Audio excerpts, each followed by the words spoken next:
Hi and welcome to part 2 of 45's, where I'm going to be talking about 45 of my favourite 7-inch records, 45 RPMs, and you've had part 1 which was 1 to 10, so this is surprisingly 11 to 20, where I'm going to talk about another 10 of my favourite 7 inches. So last time I did it, and I didn't even have the 7 inches looked out. This time I have looked out the ones that I'm going to talk about. I'm going to start with a 7-inch by a band called Peter, Bjorn and John. This is just a great cover. It was released in 2006 and it features Victoria Georgsson on vocals, and it was just so incredibly, insanely catchy. Can't remember where I bought it. Might have been 2006. I would have been going to HMV pretty regularly in Sauchiehall Street. I worked in Abbey National at the top of St Vincent Street at the time, so I went to HMV regularly. And it's just insanely catchy. The drumming, the whole feel to this record, it's like a kind of real old 60s record. The production, the kind of soul and the vibe to it, and the whistling, it was just very, very catchy. Brilliant pop record, and I think it did really well for them. They got a lot of syncs out in TV shows and stuff like that, so yeah, a superb record. Next up I'm going to talk about a band that I managed for a while. It's a band called Sonny Marvello, and I caught them playing, the first time I caught them live was playing upstairs in Sloan's, just off Argyle Street, Argyle Arcade.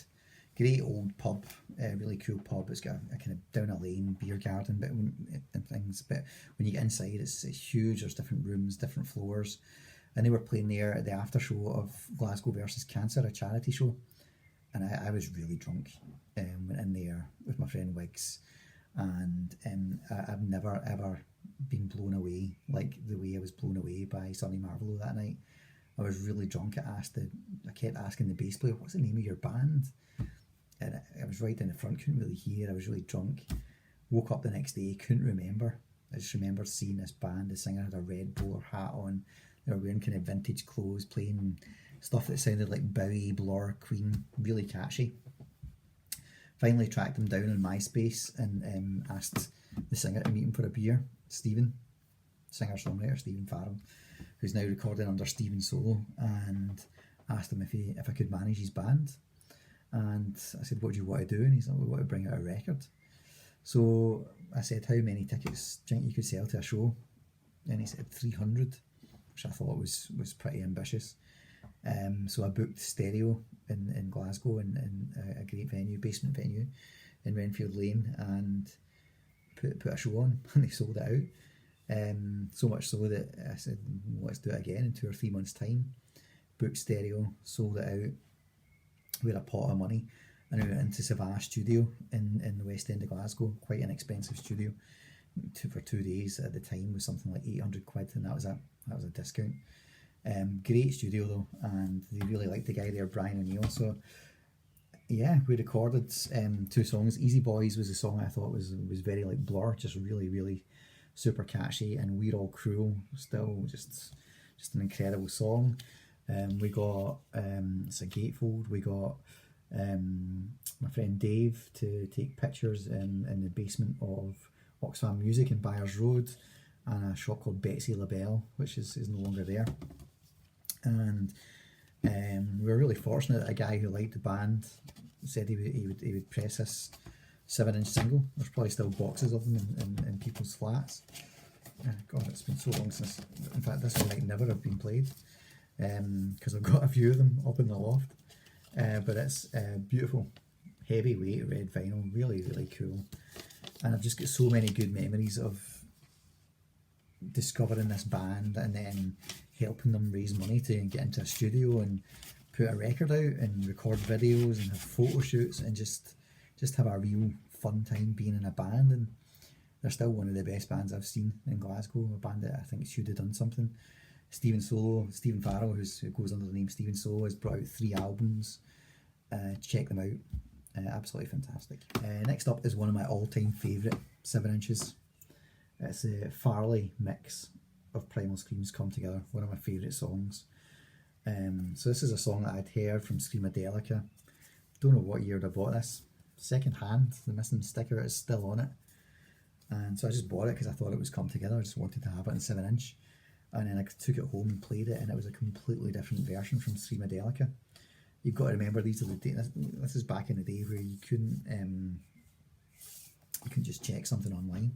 I didn't know that another version existed, and you know, it's got Bobby Gillespie singing throughout it. It's kind of like Elvis Presley, get into soul, get into remixed by Andy Weatherall. It's just absolutely tremendous. The lyrics, "Kiss me, won't you kiss me?" It's just one of my favourite songs.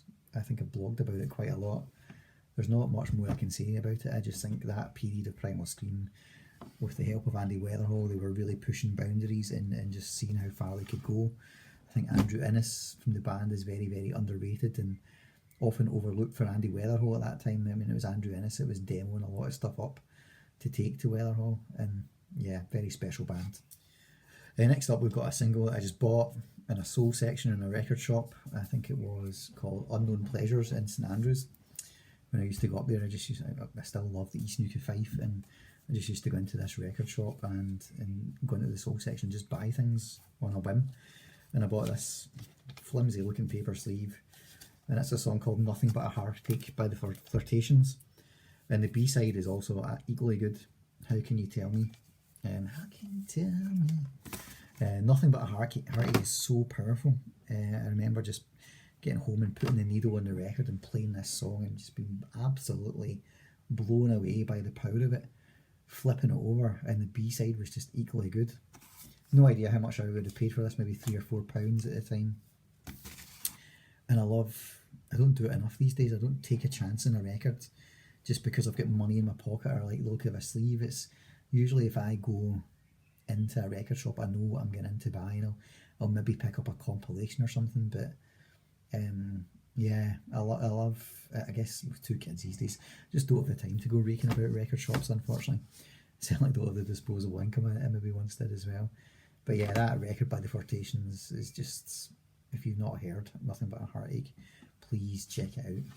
And then we come to a song by one of my all-time favourite bands, the Charlatans, and this is a signed copy of their single Can't Get Out of Bed, numbered as well, number 353, and the signatures include Rob Collins, who sadly passed away.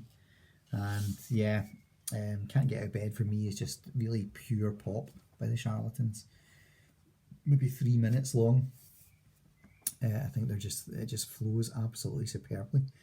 And yeah, I got this signed at Tower Records. I doubt I would have bought this at Tower Records. I would have had it in advance. And the band played they played the Tramway in Glasgow in 1994 as part of Sound City. It was my first time seeing the band. In fact, I was 18 and I took the week off school to go and see bands like the Charlatans, Oasis, the Pastels, Pulp played.